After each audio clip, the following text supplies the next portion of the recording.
Alors, nous sommes à la veille d'une élection présidentielle. Nous savons, et je suis à l'aise quand j'en parle, je suis biologiste de formation.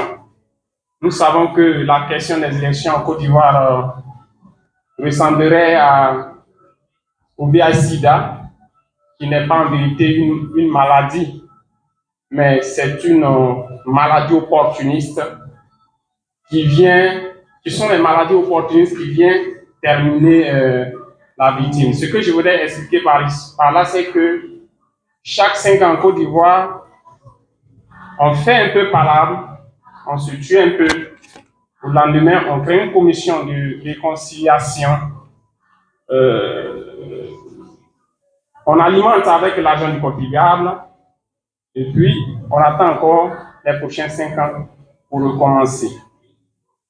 Il semble que les résultats des élections ne peuvent pas se limiter seulement à l'isoloir, au verdict des élections. Il semble qu'il y a des problèmes importants auxquels nous devons penser si nous voulons qu'il y ait une paix durable en Côte d'Ivoire. Et ces problèmes-là, ce sont les organisations de société civile qui doivent être à mesure, parce que le politique aussi peut se tromper. De les ressortir et dire, tiens, là, ça va, là, ça ne va pas, qu'est-ce qu'on fait? Comme dans une cellule familiale. C'est dans ce contexte que un certain camarade a décidé de convoquer toutes les organisations de société civile au nombre d'une soixantaine pour qu'on réfléchisse à notre vie, à la vie de la nation. Le 9 mars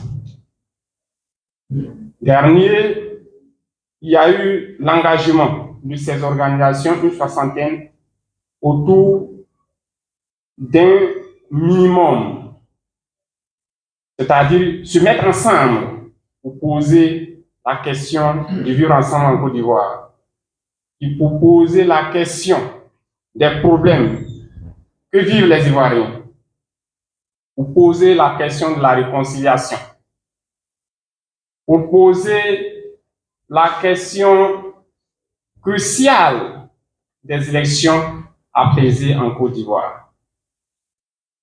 C'est comme ça que nous avons mis en place Agir pour le peuple.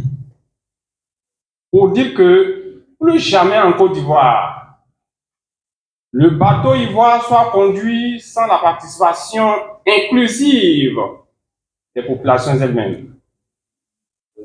Pour dire qu'en Côte d'Ivoire, plus jamais on donne des solutions pour les problèmes des Ivoiriens sans consulter ces Ivoiriens-là. Pour aussi dire en Côte d'Ivoire qu'on ne peut pas rester les bras croisés et dire que la question politique est exclusivement politique et donc politicienne. Parce que c'est nous qui mourons. Parce que c'est nous qui souffrons. Parce que c'est notre argent qui est utilisé.